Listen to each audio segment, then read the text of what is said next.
Welcome back to the special lecture series on the Korean wave.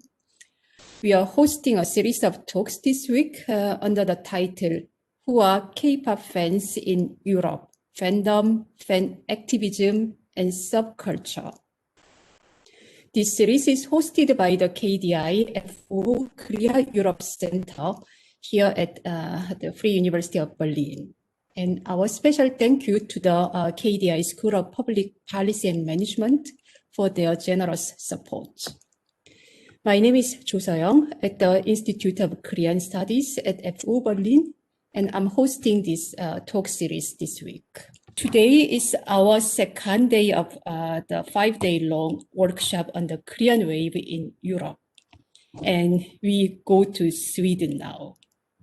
So Tobias Hübinette will present reflections on the development of Swedish K-pop and Hallyu fandom.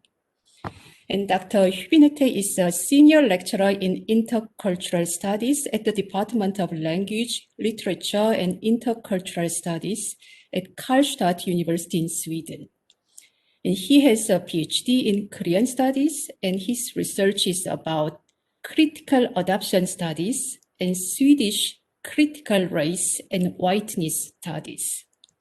And for many years, he has written a lot about Korean adoption, Korean-Swedish relationships, and the issues of racism against and racial stereotypes on Asians in Sweden. All right, Tobias, floor is yours, and please go ahead. Thank you for this presentation. Thanks also for inviting me to this seminar series during this week. And I will read from a paper because that's how I am used to present. And it's usually the most effective way if you want to say a lot, message out. And this presentation will take about 30 to 40 minutes at the most. So I better start then. So this is a presentation on how the Korean wave has been received in Sweden since the 1990s, with an emphasis on K-pop and on the 2010s. When and how did Hallyu come to Sweden? Which Swedish Hallyu and K-pop fan activities take place? And who are involved and participating within the Swedish K-pop fandom world? The presentation is based on a mixture of interviews with Swedish K-pop fans, participant observations at Swedish K-pop events, and a continuous monitoring of the Swedish Hallyu fandom subculture at large, which I myself have conducted and pursued throughout the years. In 2018, I conducted my latest interviews and participant observations, and it is mainly the empirical material that I conducted during that year, which forms the basis of the later part of my presentation. So I've actually shortened down a bit, so I will just skip this and go directly towards concerning how Hallyu was introduced in Sweden in the first place. So it all started with Korean film, which gained a regular and relatively big presence at the two most important Swedish film festivals, and that is in Gothenburg and in Stockholm, already from 1997 and onwards, including visits by well-known film directors, such as, for example, the recently deceased Kim Ki-duk and Park Chan-wook. Since 2007, there is also the Swedish Korean Film Festival in Stockholm, which sometimes only takes place during a weekend and sometimes during a whole week. And there are also regular Korean embassy film screenings. When it comes to K-pop, a small number of Swedish teenagers started to listen to K-pop from around 1995, 6, or perhaps 7, the mid-1990s, and onwards, according to one of the very first Swedish K-pop fans whom I have interviewed. This person has told me that around that time, the first Swedish K-pop fans discovered K-pop by the way of J-pop, that is Japanese pop music, distributed so-called mixtapes among each other, as it was very difficult at that time to get hold of Korean CDs or CD records at that time. However, from around 2000, a small distribution of K-pop CDs started to see its light in Sweden, in connection with more and more blogs written by Swedish fans of K-pop. After the breakthrough of Facebook and social media from the mid-2000s, regular physical fan events started to take place where K-pop was played and danced to. Some hip dance clubs in inner city Stockholm even started to play K-pop now and then.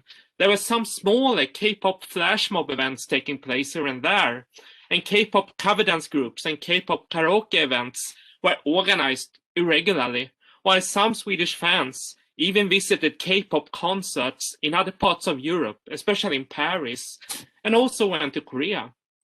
To sum up, when it came to the fan base of Hallyu, and particularly K-pop, in Sweden during this first stage of the reception of Hallyu in Sweden, most fans, to summarize, were children, teenagers, and young adults.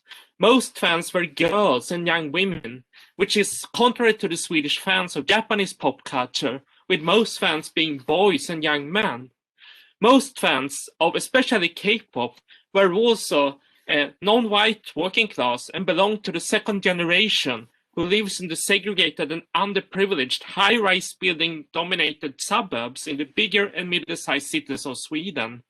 Many of them derive from the Middle East, Latin America, Africa, and other parts of Asia.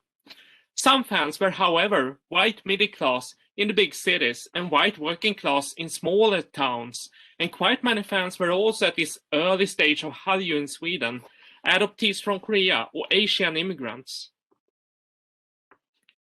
However, during the summer and autumn of 2012, everything related to Hallyu and K-pop changed completely in Sweden as well as all over the world with the viral breakthrough of Psy's music video Gangnam Style. The sudden popularity of this music video sparked several huge Swedish flash mob events and the forming of Swedish K-pop groups, and seemed to at last make Korea's long cherished dream come true. Namely, the breakthrough for Hallyu, not just in the rest of Asia, but also in the Western world. At least that is most probably what the Korean embassy thought, Korean embassy in Sweden, when the biggest Hallyu event ever took place in central Stockholm in September 2012, when 400 people gathered and created a flash mob dancing together to Gangnam Style, while thousands had come to watch this unique spectacle.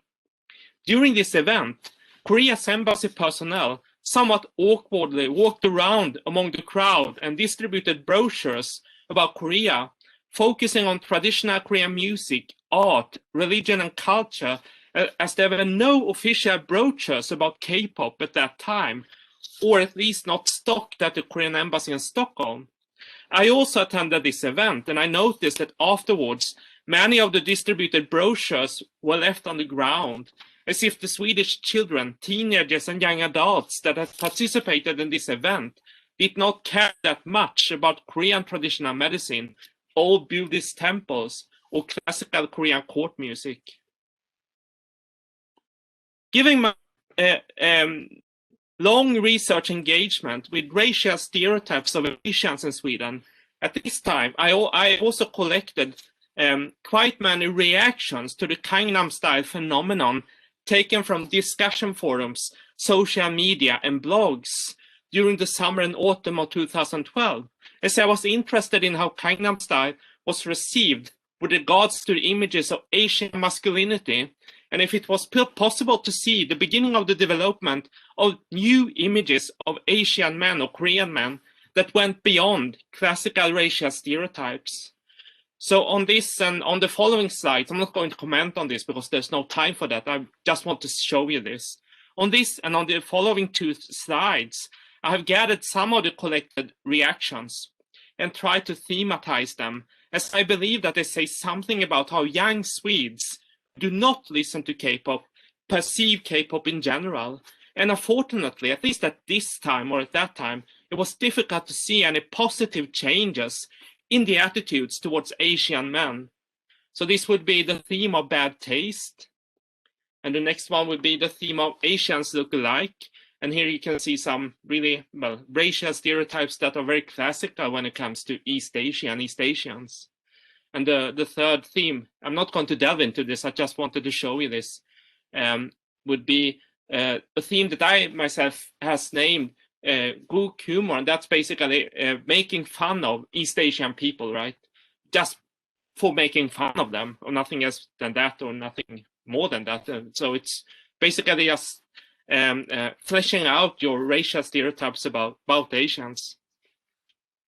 After Psy's unique and momentary popularity in 2012, the Swedish K-pop fandom grew substantially, and even more so after BTS managed to become the first K-pop band ever to top the US Billboard 200 album sales chart with the album Love Yourself Tear in May 2018, while its hit song Fake Love managed to reach number 10 on the US Billboard Hot 100 list during the same month.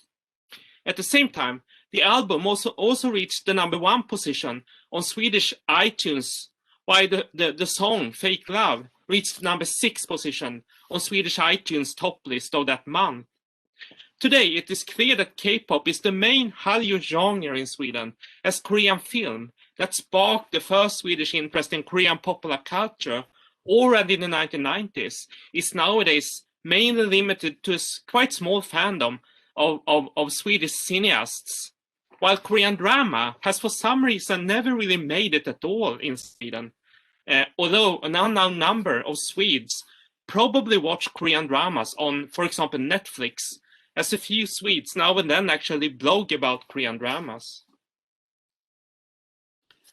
In 2013, in the aftermath of the Gangnam Style phenomenon, the book Loverholic Robotronic came out, written by the K-pop fans, Swedish K-pop fans, Elin Mellerstedt and Johanna Stillman, which is still the only one of its kind, while at the same time there are several similar books written by fans of Japanese pop culture in Sweden.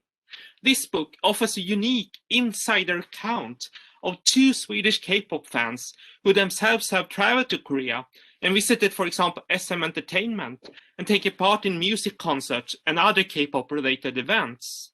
The two fans and authors who encountered K-pop for the first time through Taiwanese pop music have also been behind the K-pop blog Dancing on Our Own, and they have lectured on Hallyu and K-pop in Sweden and introduced K-pop for a wider audience through the Swedish media. And they have also successfully been the main proponents for persuading Swedish speakers to pronounce K-pop in Swedish and not in English. So we say nowadays in Sweden, K-pop, that would be in Swedish then. After Gangnam Style, a dozen or so Swedish student theses on Hallyu and K-pop have also come out at various universities. And some of them have, for example, examined issues of sexuality and homoeroticism in Korean fan fiction from a queer theoretical perspective. Another student thesis has looked at how the seemingly permanently viral Swedish YouTube personality, influencer, and game commentator Felix PewDiePie Kjellberg, another white Swedish man on YouTube, have mocked and poked fun at BTS members and Korean K-pop male artists in general as being gay, androgynous, and feminine, as well as being ugly, unattractive, and simply ridiculous. This disparaging view on Korean and Asian men from the side of white Swedes is unfortunately widespread and also socially accepted, especially in Sweden, where the hegemonic white masculinity that is dominating here in Sweden more or less sees itself as the total opposite of Asian masculinity, firmly rooted as it is in the myth of the so-called Nordic super race. At the same time, Korean and Asian women are on the other hand objectified, orientalized, sexualized, and almost in a brutal and violent manner in the contemporary Swedish context.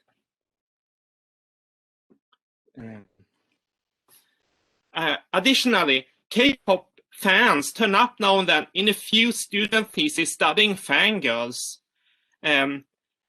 One thesis, which is quite unique when it comes to a questionnaire on K-pop fans in Sweden, is written by Stephanie Flodman, and this thesis came out from 2015.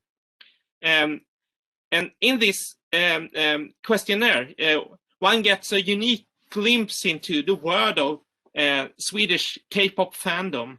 in this questionnaire, about 110 Swedish K-pop fans took part or participated in. And results from the questionnaire clearly show that without the internet and the social media platforms and outlets, there would probably be no K-pop fan base at all in Sweden, apart from a very few individuals. So 44% of the respondents stated that they encountered K-pop for the first time through social media, 74% through YouTube and 14% through blogs, and 38% through friends and family members. 87% followed fan-made pages, accounts, or channels on Instagram, Facebook, Twitter, YouTube, and Tumblr. 45% had created a fan-made page, account, or channel themselves. 91% followed a K-pop artist or a K-pop group on social media, and a majority extended a so-called contacts with their favorite artists or groups by following other activities where they perform, such as on television shows in Korea, or television dramas or movies where they are acting. Finally, some respondents also state that they found K-pop by the way of Japanese popular music or J-pop, and some also stated that they also started to study Korean language after when they became K-pop fans. And the total number of Swedish students going to Korea to study Korean or any other subject has also increased to about 400 today, and this would be before the pandemic, as well as the number of students studying Korean at Stockholm University, which is still the only Swedish university offering courses in Korean studies and language in Sweden. Another way of measuring the Swedish K-pop fandom word is to do a total search on the keyword K-pop in the Swedish digital database, the Media Archive, which contains practically every Swedish printed and nowadays also digital newspaper and magazine since the 1990s. Following this, as you can see this slide, it clearly shows that there's a sharp before and after Gangnam Style in Sweden, and just like in practically all other Western countries, when it comes to Swedish media's coverage on K-pop. This search also clearly shows that Swedish media has indeed increasingly covered K-pop throughout the years. Looking at the number of hits, after 2012, there is however a decrease in the number of Swedish media text on K-pop, but the number rises again in 2016 and practically explodes in 2017 and 18 due to the BTS phenomenon. To continue with K-pop fan activities, when it comes to physical events, if there were a few nightclubs and dance scenes playing K-pop once a month or so before 2012, and that is before Gangnam Style, there have been regular and annual events ever since, such as, for example, the so-called K-pop Word Festival, which the Korean Embassy in Stockholm organizes since 2014. Furthermore, a company called KPop Nonstop, which was founded in the aftermath of the Gangnam Style craze in 2012, has today developed into becoming the main organizers of events, K-pop events in Sweden, including K-pop concerts, dance workshops, and fan meetups. And KPop Nonstop's Facebook page at the moment numbers around 8,500 members. In September 2013, for example, KPop Nonstop invited the then SM Entertainment associated DJ group Beatburger from Korea to make it feel like a club in Hongdae for some hours at the House of Culture in downtown Stockholm. And this well-attended event was the first one ever with invited K-pop artists coming over from Korea and performing in Sweden.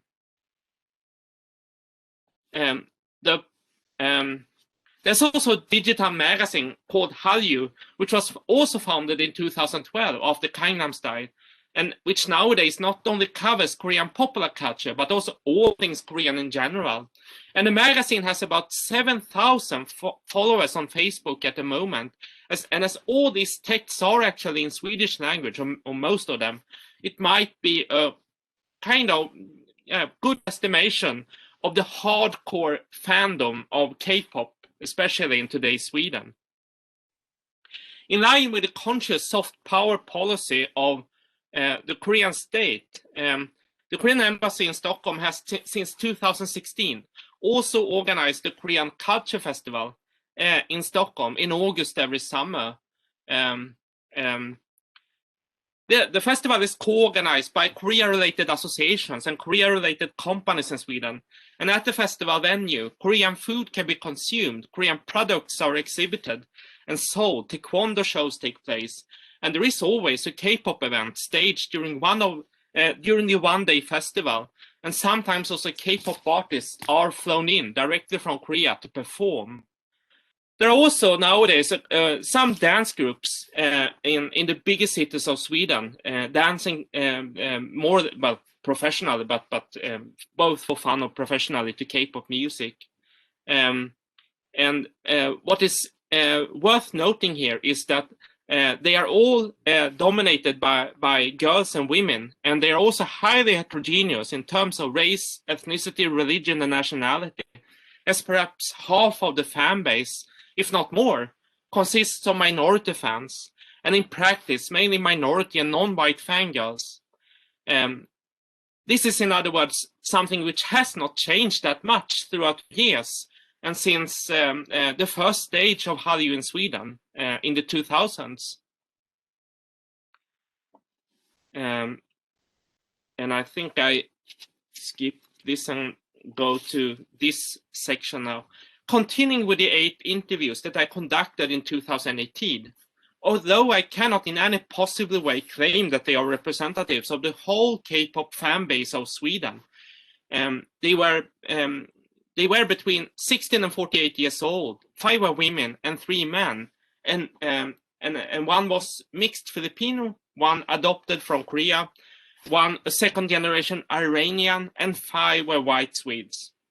To begin with, what is striking is not the female dominance nor the minority presence, but the fact that 2 of the informants that I talked to in 2018 were around 40 years old and 2 around 30 to 35, while the rest were around 15 to 25. But it is also difficult to say why as many as half of the informants were a bit older than the usual fan base of K-pop in Sweden.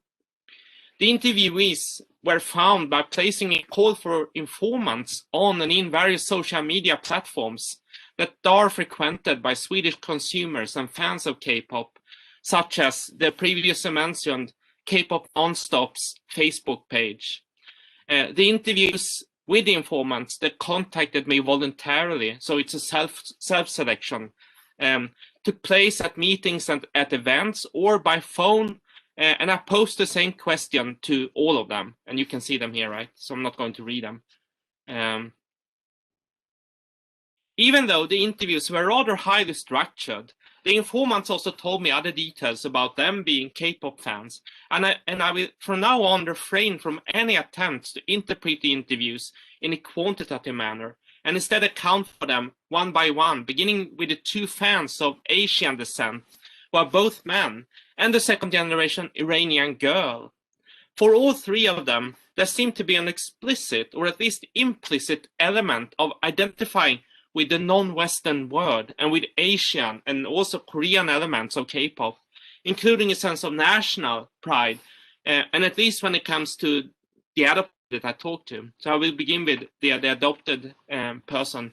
The Korean adoptee lives in Stockholm, and he regularly attends K-pop concerts and events.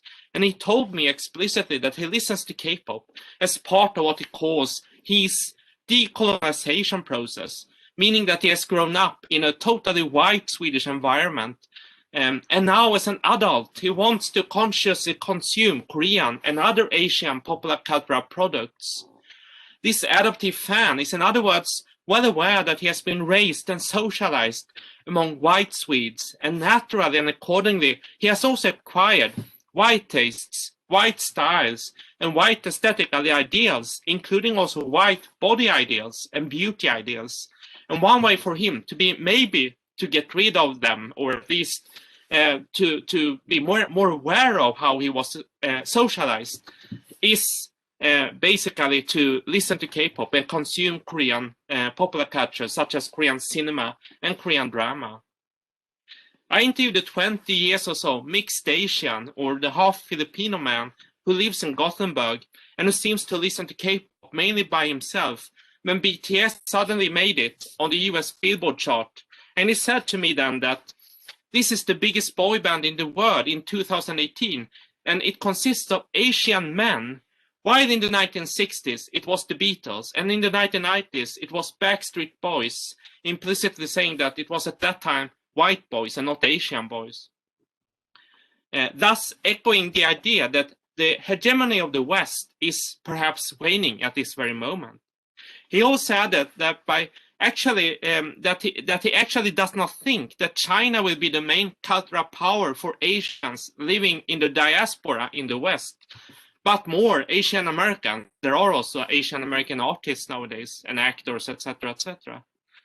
And that the fact that more and more Asian Americans are playing lead roles in, for example, Hollywood mainstream films is a positive sign for the future for Asians living in the diaspora in Europe and elsewhere in the West.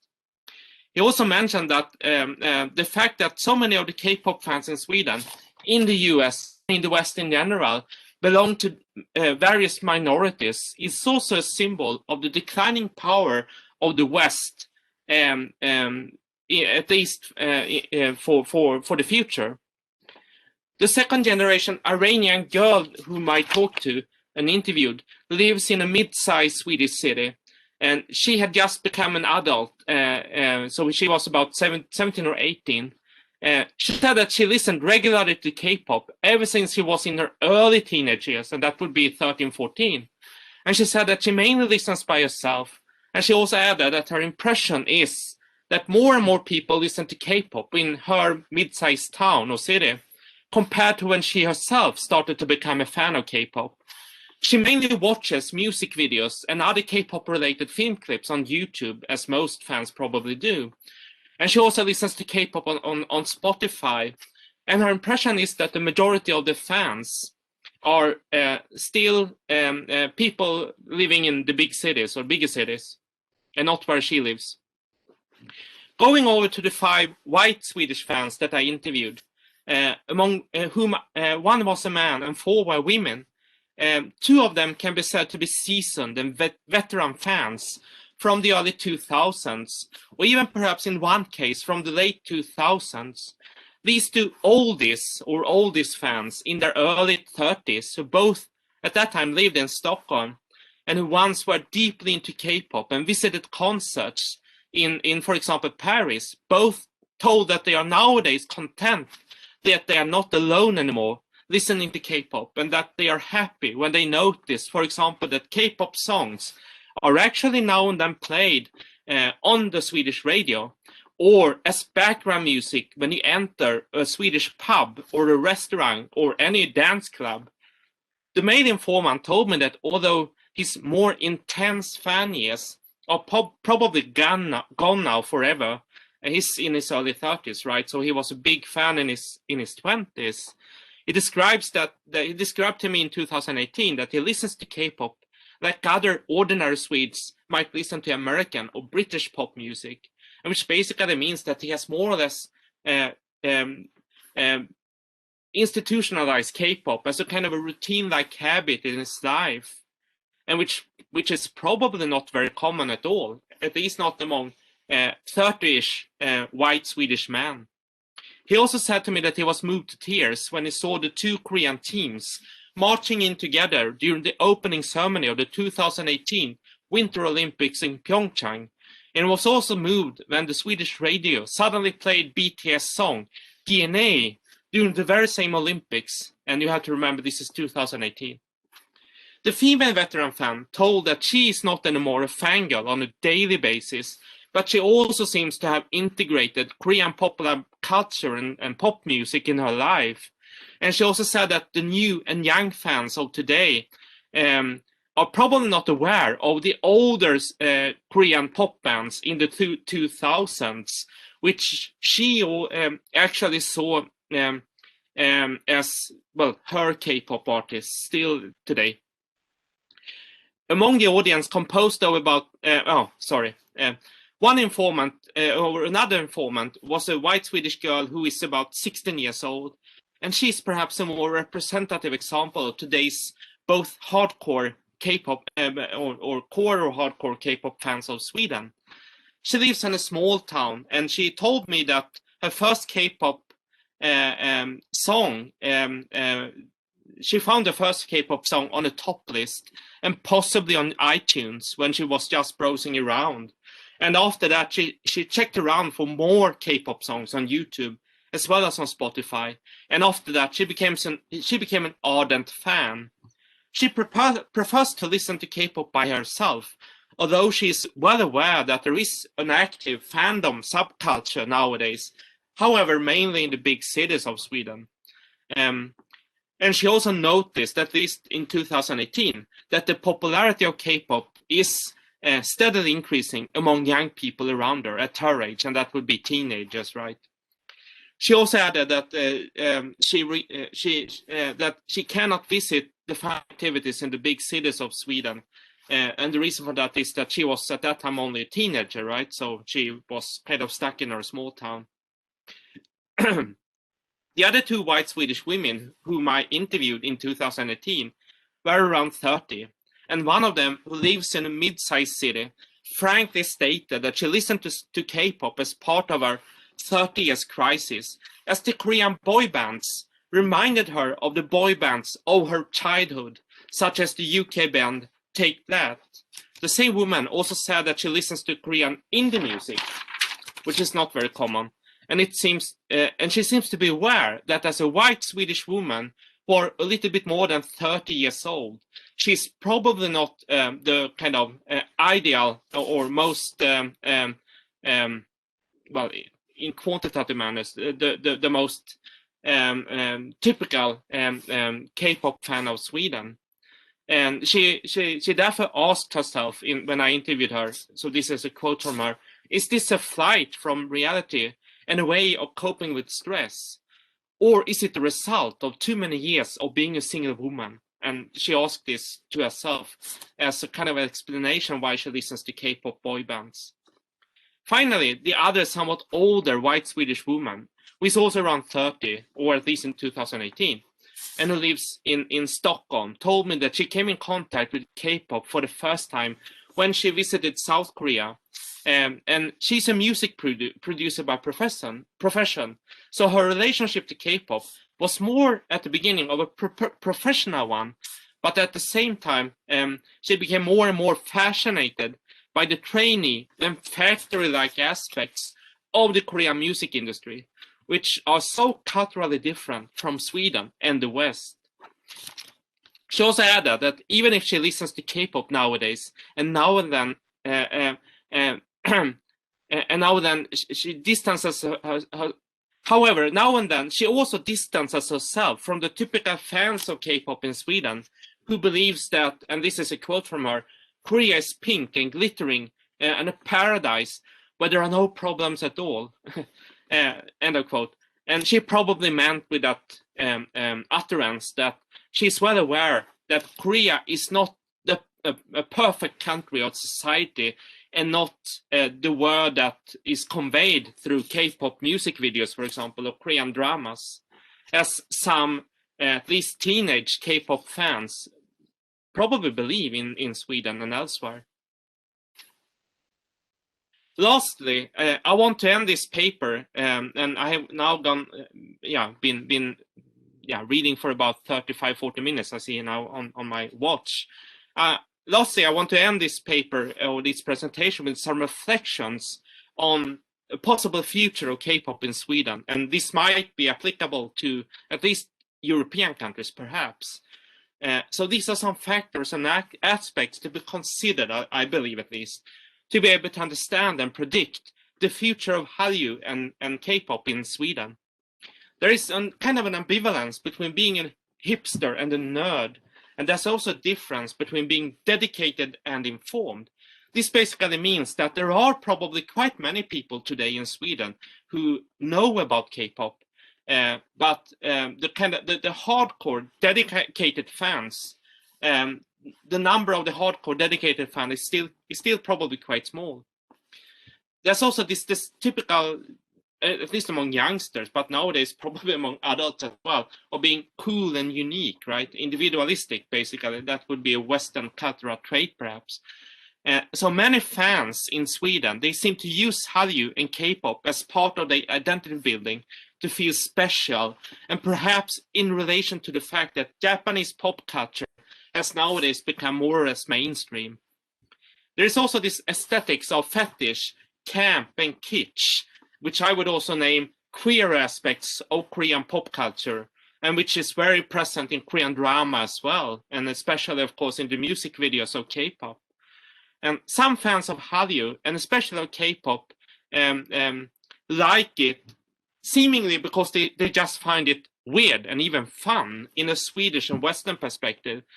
While, which is I think is also interesting, some homosexual or non-heterosexual Swedes seem to like K-pop because they see it as camp and queer and a bit too much, right? Very colorful, etc., etc. The image of Korea and Asia is also something that has to be taken into account to be able to understand the context of Sweden and possibly also the rest of Europe when it comes to the reception of Hallyu and K-pop, with the background of the predominance of the K-pop boy bands. The image of Koreans and Asians in Swedish society at large is, as I have already mentioned, today unfortunately quite disparaging and demeaning in general, and certainly limits the number of fans. On the other hand, the female fans, the girls and the young women who like these Korean boy bands, might develop new perspectives on Asians, and especially on Korean and Asian men, who today in Sweden have a very low status in terms of masculinity and attractiveness. At the same time, it seems as if some female fans of K-pop in Sweden are also mocked for being K-pop fans. And there are some are even ashamed of being K-pop fans, as they have heard from peers around them, and mainly from female peers, but probably also from male peers, that Korean men are just feminine and ugly. The patriarchal and traditional aspects and the non-Western and non-white aspects also have to be taken into account, according to my analysis at least, when it comes to predicting the future of Hallyu and K-pop in Sweden and possibly also in the rest of Europe.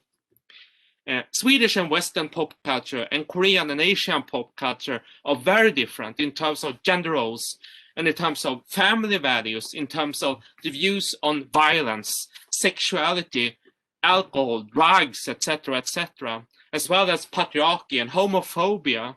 This means that the children of non-Western, non-white immigrants in Sweden can probably recognize themselves better in Hallyu than in, for example, American Hollywood pop culture. And there is here, I think, a similarity to the previous popularity of Bollywood movies, right, and South Asian pop culture among the same demographic group. The positive side on this is that the second generation kids of non-white, non-Western immigrants in Sweden can, by the way of Hallyu and K-pop, also develop new identifications and new desires, which will empower them in relation to the white majority population in Sweden, and which might even have political implications in the long run. It is perhaps even a radical act, let's say for a second generation kid from Turkey or from Somalia or from Chile, to turn their interest to Korea and to Hallyu instead of always feeling a bit less worthy or subordinated in relation to, let's say, white Swedish artists or British or American white artists, right? Another, well, I will come to the end soon here, so it's just, well, two minutes or so left of my presentation. Another aspect that has to be taken into account is the relationship to Japanese pop culture. Hallyu will probably always live in the shadow of Japanese pop culture. I don't know if that is true, but at least in Sweden, that is still the case. And it is therefore always also a bit dependent on Japanese pop culture. As Japanese pop culture has become mainstream, more or less today, Hallyu might benefit from being still special and cool. And there's a kind of a strong hip factor, basically, with K-pop and Hallyu in relation to Japanese pop culture. But it might also limit its presence and popularity in terms of the number of hardcore fans. Finally, when it comes to the focus on K-pop, as I mentioned at the beginning, before, Hallyu was mainly about Korean cinema. But it is nowadays principally about K-pop, while K-drama has never really made it in Sweden. I also mentioned that at the beginning. This shift had also been a shift of the fan base, as most fans of Korean film were in the 1990s and 2000s more like white upper middle class or even upper class highly educated Swedes who are strongly into, let's say, independent or auteur-like Korean directors, art house directors, while most fans of K-pop are, as I have already stated, more working class girls or young women. This means that Hallyu might have lost parts of its social status and cultural status, and thus perhaps become a bit more limited to certain demographic segments. But on the other hand, that might also be the strength of Hallyu and K-pop. And again, I'm speaking about Sweden, well, we know that, right, from the childhood of let's say British American pop culture in the 50s, 60s, and 70s when rock music and pop music was born. It was also mainly or solely at that time among the working classes, right? So these are some reflections that I want to end my presentation with. And I'm sorry if I took more than 50 minutes, but now I'm finished. So thank you for listening and for being so so kind to have invited me. I think it was quite interesting that you mentioned this the Hallyu, the K-pop bringing these inspiring Asian identities and appealing to this Asian diaspora in Sweden, including you talk about the Filipinos and then also adopted ethnic Koreans and etc. And I think that actually quite makes sense because probably they have not gotten a lot role models for them before, but then Hallyu could fill this gap. But on the other hand, I'm a little bit wondering about then what would be then this attractive part of K-pop for ethnic Swede. You talk about working class girls and young ladies and etc. And it is a little bit, difficult to connect it because you said that this Asian masculinity in Sweden is perceived as something like gay or hipster or not. But then how would you explain such descriptions that could appeal to female Swedish local fandom? I mean, this is maybe the core question of K-pop, the reception of K-pop in any Western country, perhaps, where the majority of the population is white, which is the case in, well, Europe, for example. So what is the attractiveness of K-pop? If we only speak about K-pop now, when it comes to fans who are not, minority fans who are not Koreans or Asians, simply white Western people, right? And mainly because that's the demographic makeup, right? Girls and young women. So yeah, well, it's a fascinating. I think it's a fascinating encounter that is taking place at the moment. I mean, everything is it takes place in a context, right? And as we heard from yesterday, and we all know that, right? Everything is now. It's not just that we are living in the world of globalization. We are nowadays living in a globalized world. So we don't speak about globalization as the phenomenon as we did, let's say, 15 years ago. Now we are globalized. So what's happening in the world at the moment, and especially perhaps at the time of the pandemic, is that there's a kind of tectonic change in global politics, and I mean, it's all clear, right? We don't have to even say it. It's China and the rest of Asia that will maybe not dominate totally like the West once did, but absolutely become a much more powerful. I don't know what to call it, because I know also speaking about Asia is of course a problem, because Asia is not an entity, and not the neighboring countries of China are of course not pro-Chinese. Of course, I know that. But anyway, there is something going on at the moment, I think. And when K-pop comes into that globalized future, because we can call it a kind of a future, right? An Asian future, perhaps. I suppose that these young white women who are attracted to K-pop, and especially to the male bands, because these are the ones that most people listen to the most. The girl bands are not, they are not popular at all, actually, if you talk to the fans. I suppose that the attraction lies in this future, although it's not always conscious. I think actually that when these young white women encounter these K-pop boy bands or male bands, they consciously or unconsciously, I think they understand that this is in some way kind of symbol for the future, right? And we heard yesterday also from Professor Lee that it has happened before, of course, that, well, we know that from yesterday, like, and we know that in general that East Asian culture has come to Europe and the West before. And at this time, because we are now focusing on Hallyu, it's from South Korea.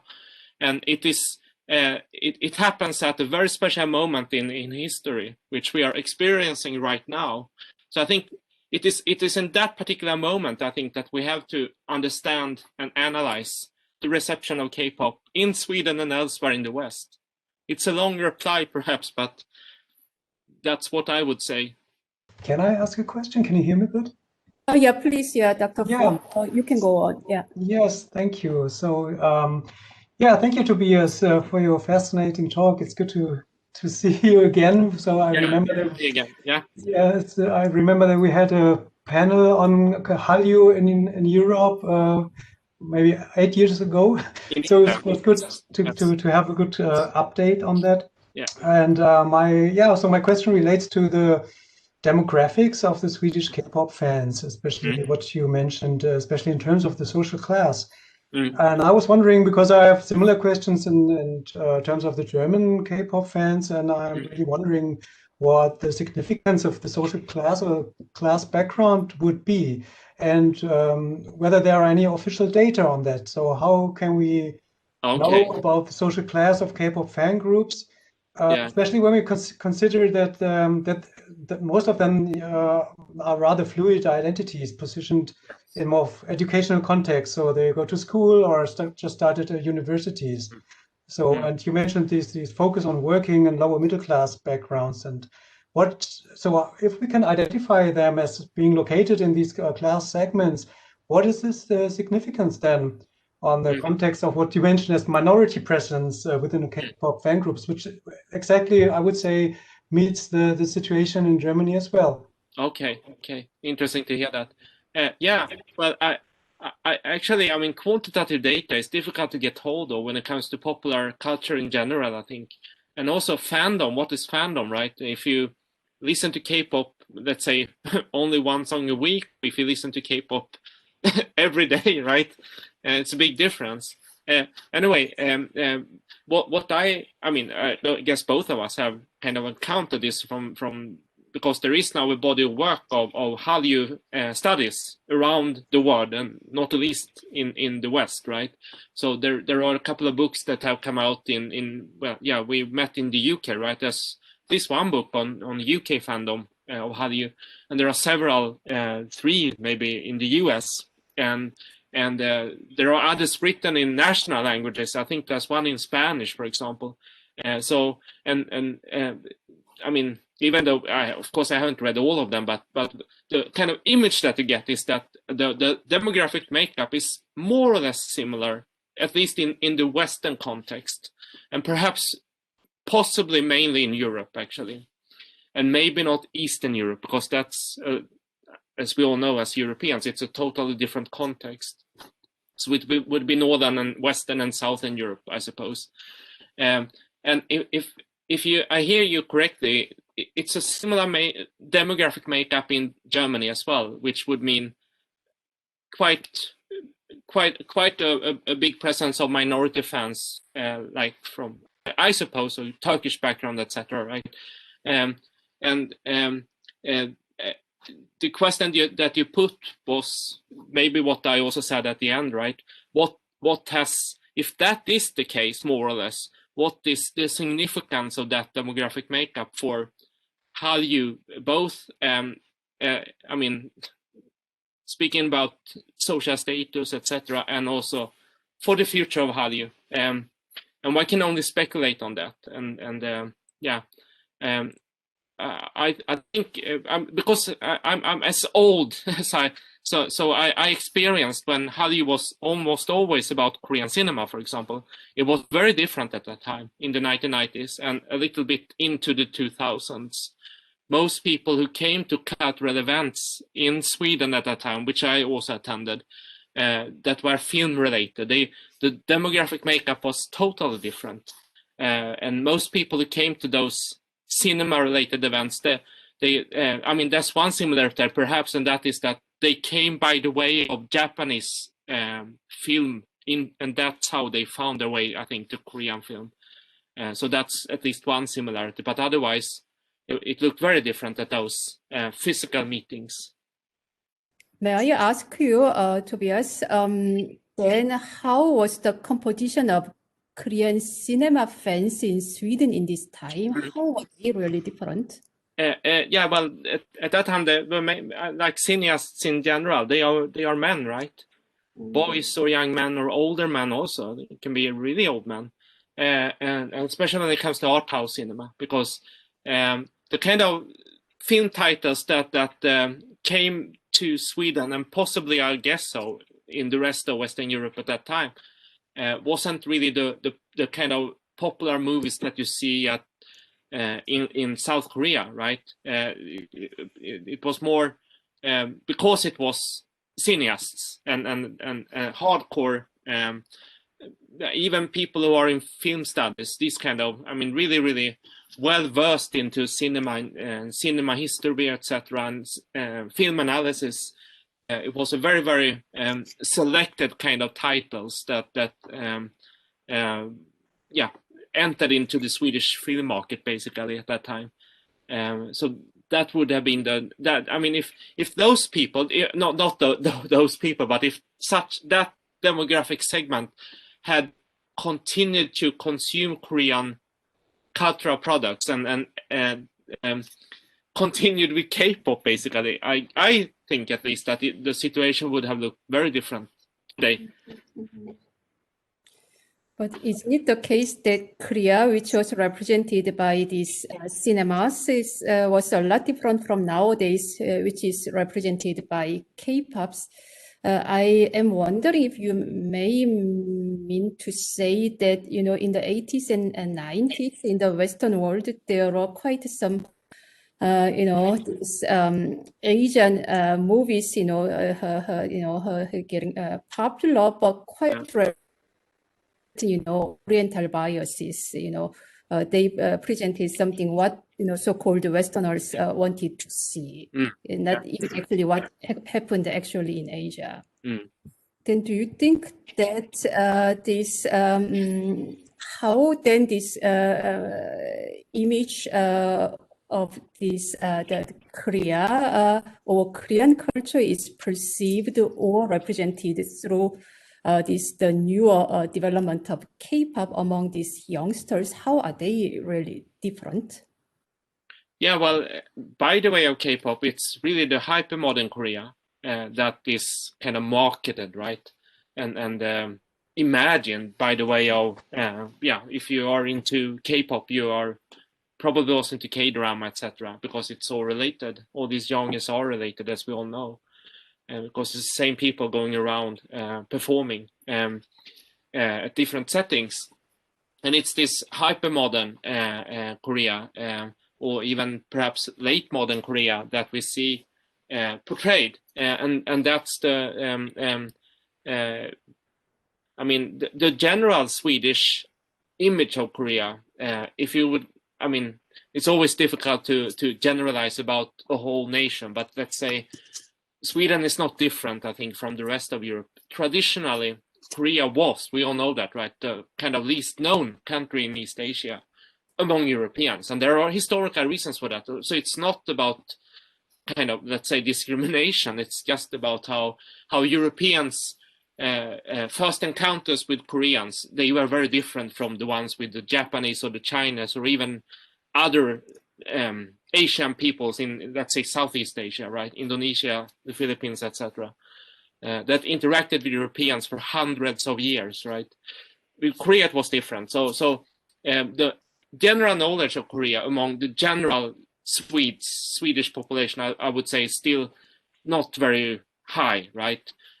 Although it has changed, but it's not as, I mean, most Swedes would know more. I would take this as an example. They will probably know more about Thailand than about Korea.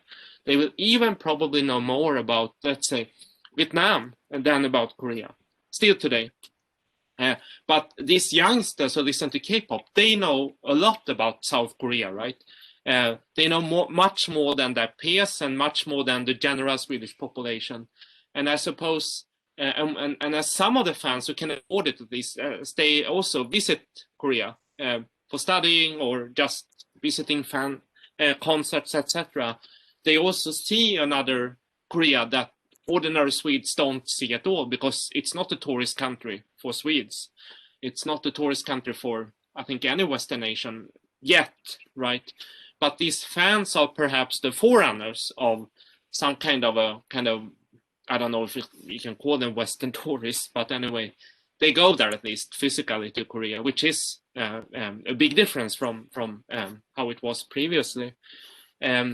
So maybe in the longer run, it might be that the K-pop fans of Sweden and in other parts of Europe might also play a role in changing the perception and image of Korea and Koreans in general among the ordinary population of Sweden and Europe. And that is, of course, something I think so, at least something positive. A kind of a more updated version of the general knowledge of Korea and Korean people. Although it's also, I mean, that's the kind of warning that you heard from one of my informants, right? It's the dream world. It's not the real reality of South Korea that you see in the dramas. Right. But I'm a little bit wondering whether, fans always connect K-pop with Korea necessarily, because, I mean, it's a commercial music which they like, then could come from, everywhere. But I don't know how it is important that this music comes from Korea, or whether they, fundamentally really connect the country of the origin with the genre of the music which they like. Yeah. Yeah. All right. I guess there should be some other questions. Yeah, please. If you have questions, go ahead. Thank you very much for interesting presentation. I read many of your papers, so suddenly to hear you, it's really nice. So my question actually follows up the previous comment, right? The connection between fans' imagination of Korea and popular culture. Do you see them differentiating between Korea and Korean popular culture? Is it equal relations? For example, I know in my studies, they always ask, oh, is it the same like in Korean TV drama? So maybe they are somehow cautious before equating them like same, right? But I'm interested, like, did you see it in interviews as well, or is it our feeling that they do differentiate between Korea and TV drama, cinema, and other types of popular culture? Thank you. Yeah, it's a big question, right? Thank you for that question. It's like we can all sit here reflecting on this, I guess, for hours, and we will never really perhaps be able to prove anything, but we can of course reflect, and that is what we should do as scholars. And especially if we are into, because my approach to this is, you might have understood that over, is kind of a cultural studies approach, right? Where I'm interested in, let's say, issues of race, ethnicity, gender, sexuality, etc., and the aesthetical aspects in relation to the demographic makeup of the fans. And so, yeah, I mean, the kind of dream world that is conveyed in Korean popular culture is, I mean, it's difficult to say how, I mean, this imagining South Korea as a kind of a hyper-modern society and culture, right? With where everything looks Western in a way on the surface, but the people are not Western, and the people don't behave like Westerners. They behave very differently when it comes to family values, etc. I suppose that's I mean, one of the attractions, right? I think so, at least, that because there are not that many countries in the world that are on that level, right? Well, Japan has always been there, but Japan is kind of people, those who go into Hallyu seems to be those who are kind of tired of Japan, right? As Japan has become more mainstream, as generally people know much more about Japan in Europe and the West, including Sweden. So yeah, well, I have no, I mean, I don't have the kind of perfect answer to your question. It's just that yeah, I hear what you say, and yeah, it's really food for thought. And I think that, I mean, the whole new research field of Hallyu studies, if you would give it a name, right? Especially I think in Europe, where the Korean presses has been so thin, right?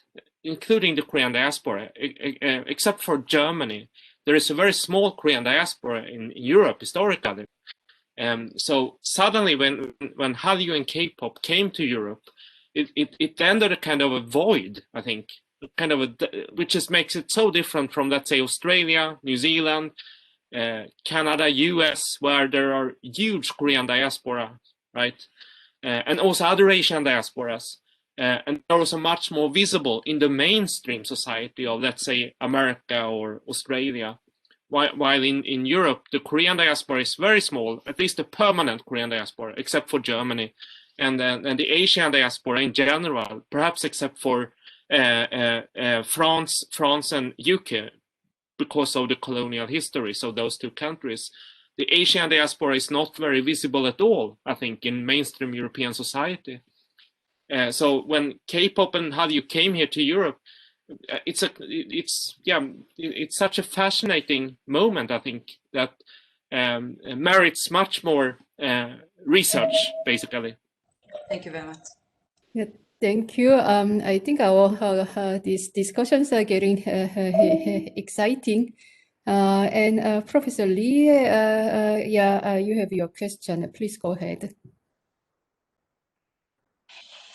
Yes, thank you, Dr. Hübinette. I enjoyed really much of your question or your presentation, and in a connection with your question yesterday, I find it very interesting. You emphasized that the generation and the social class of fandoms. It is really, it looks a really important point. Yes, but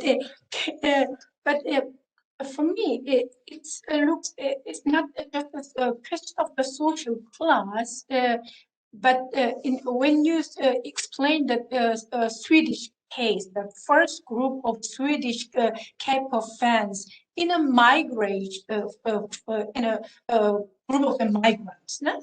It means that they have their own communication media, or from near Middle East or Latin America. It means in that countries they want a lady, the fans for Korean dramas and K-pop. So, and they took their taste to Sweden. It means the medium was or the path, how the Korean wave or Korean K-pop spread through or arrived in Sweden. The way was different. Can you think about that? The first question is that, and then second question is, if you compare with you mentioned Japanism or the mode of Japan or Japanese popular culture became already the mainstream, and that the Korean wave had actually advantage. There was part of this large phenomenon, and then could go in the Swedish market.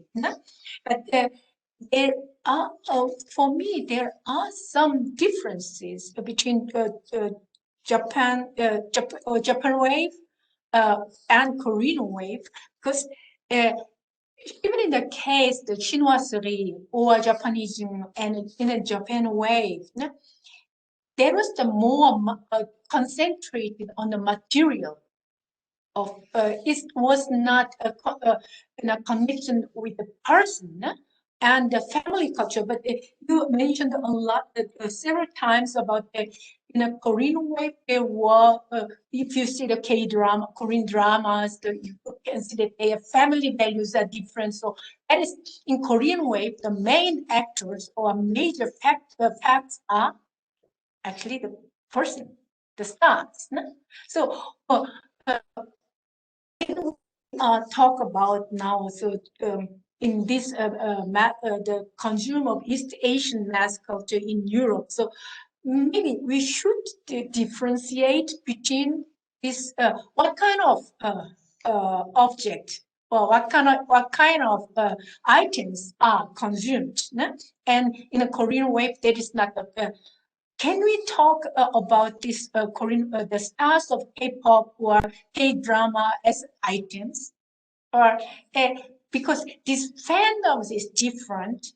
So what for me, this fandom of Korean wave is different to the fans of Japanism or chinoiserie.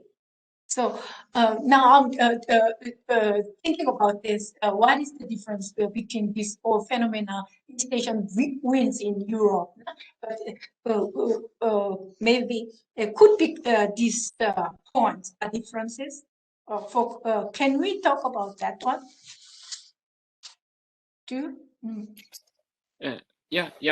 Thanks for two excellent questions. And with the first one, you're absolutely right that I mean the minority fans that I spoke so much about, maybe I kind of overemphasized them and their presence, because we shouldn't also over exaggerate the presence of minority fans in Europe.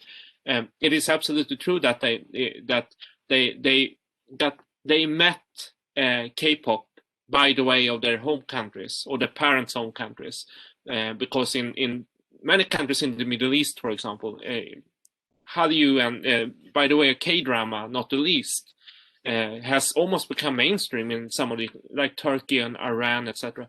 And if you have roots from such countries, you of course you get to meet Hallyu by the way of your diaspora and links to your home country.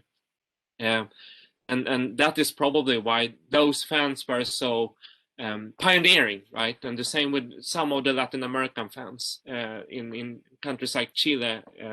K-pop and Hallyu, K-drama also is really big. And with the second question, I think it's more it's more I mean a difficult one, because it's also absolutely true that it was about objects at that time. And if we would like you did yesterday, if we would continue to compare these three waves of East Asian cultural influence on Europe and the West, this third one, the Hallyu, is very different, because it's about as you said, it's about the artists, the singers, dancers, the actors, etc. And so it's a kind of an idol culture, which makes it rooted in a different kind of consumption, basically, than if you would I mean, chinoiserie in Japanese was mainly about high art and high art objects that were copied or imported by,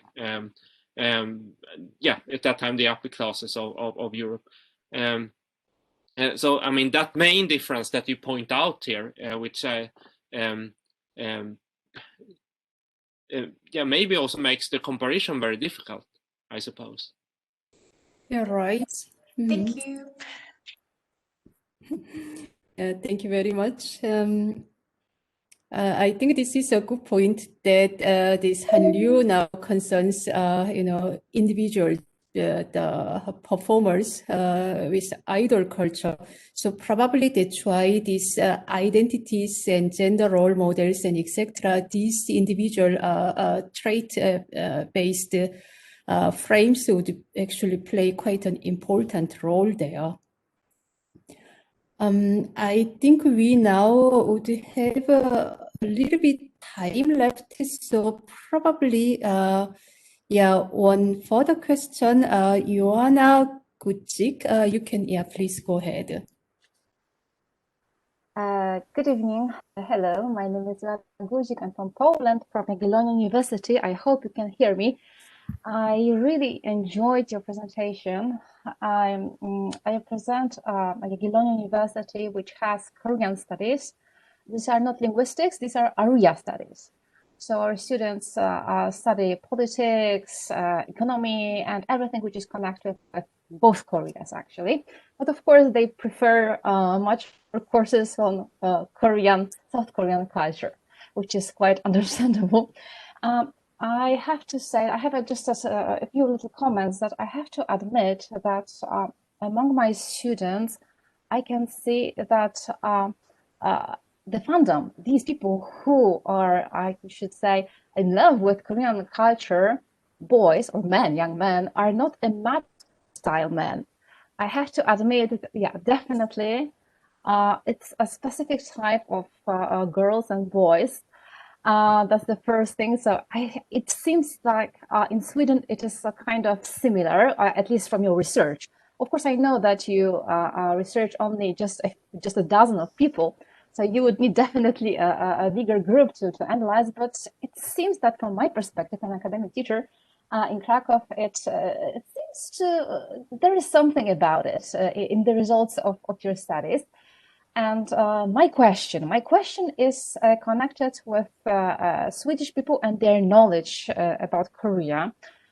You mentioned some things, but I have like more contemporary things. I have a few questions. Maybe you know if at primary schools or high schools, Swedish students are taught anything connected with Korea.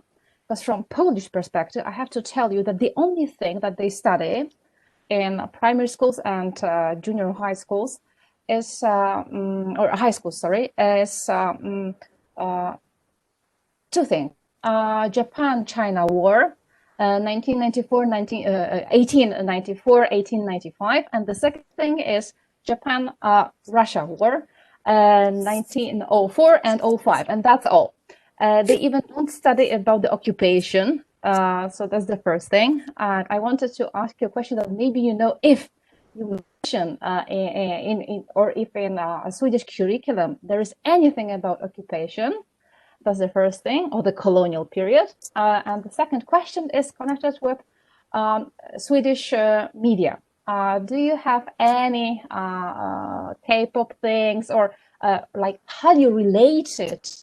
Programs on your media. Thank you very much. Yeah, well, I have to make you a bit disappointed then perhaps, because it's similar here. What you learn in the school curriculum is, if it's about East Asia, it's about Japan and China. And if Korea is mentioned, it's about the Korean War. And if any Korean country is mentioned, it's North Korea.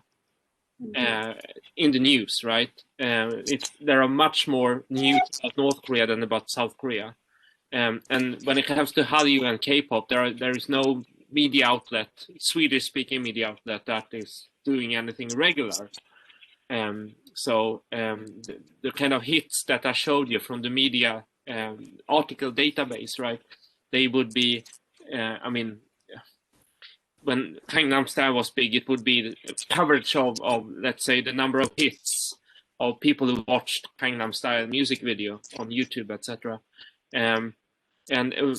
There's, I mean, it's always difficult to say how the image of a certain country looks like at a certain moment, because I'm a bit older now. I was very much, I mean, updated on this, let's say, in the 2000s, when I wrote some pieces on the image of Korea and Koreans among Swedes in general. But one thing that is interesting to notice is that if you look at the book market, number of books in Swedish, and most of these books are translations, but some are also original Swedish language books on Korea, let's say from 2000 and onwards, the vast majority of them are on North Korea. And they would be a mixture of books written by, let's say, political scientists on North Korea, or journalists who are covering North Korea, or they would be translations of North Koreans who have fled to South Korea and written autobiographies. There are quite many of them now, right? At least a dozen, I think, translated into many languages, including Swedish. And the number of books on South Korea that have been published in Swedish, whether it's an original Swedish book or translation, let's say from English or German or any other language, would be about 5 titles at the most since 2000. So it says something also about the kind of the focus that people in general have in Sweden, and perhaps also in other European countries, because North Korea is always in the news, right? And it's seldom that any kind of, let's say, ordinary news reaches Sweden, even if there is a presidential election in South Korea, which is extremely important for South Korean society and the future of the country, of course, because of how the political constitution looks like in Korea, right? South Korea. There's very little coverage, even on the presidential campaign in South Korea. Thank you very much. I only can add from my Polish point of view that sometimes we have some news about South Korea, well, especially about the previous Miss President and the problems, of course, connected with her resignation. And the second thing that happens, but not always, but usually when Japanese Prime Minister visits Yasukuni Shrine, and when South Korean government protests that, sometimes it is mentioned in our media. So that's so it's not many things. Also about the books, I also taught history of Japan, history of Korea. And I have to admit, when it comes to course books, there are many books which are translated from many languages to Poland, to Polish language when it comes to history of Japan, but we have only one which about Korea, history of Korea generally, from the ancient time to the modern times, which is written by a Polish person, and there are not many translated. Actually, I can tell you that I haven't seen any new, but I haven't checked these from the 2020 or 2021. So we have only one course book. When it comes to studying Japanese history, it's a huge variety to choose from. Anyway, thank you very much for your presentation. I really enjoyed it, and thank you for answering my question. All right, thank you very much. And I'm always wondering that despite this low coverage of media in Europe, South Korean popular culture is getting, it's definitely growing. So probably one should also connect it with the role of internet, which connects especially young people. There could be also another interesting topic, and also, you know, as a new media and a new platform. I think we are approaching our time limit. Is there any last question? Tobias, do you have anything finally to add to your presentation? Nothing really. I just thank you again for inviting me and for staying with me. For sorry, the sound. I think good discussions today, and I learned about what's going on in Sweden. I mean, everyone is interested in Sweden, but doesn't know well. So, all right. So now I'd like to close our session for today. And many thanks for the speaker, Dr. Tobias Hübinette, and the audience, and also these excellent questions. And tomorrow we will have our third session, K-pop fandom in Germany, themes and transformations, that will be presented by Dr. Michael Fuhr from the University of Hildesheim here in Germany. So, all right, thank you very much again, and everyone have a nice evening, and see you tomorrow.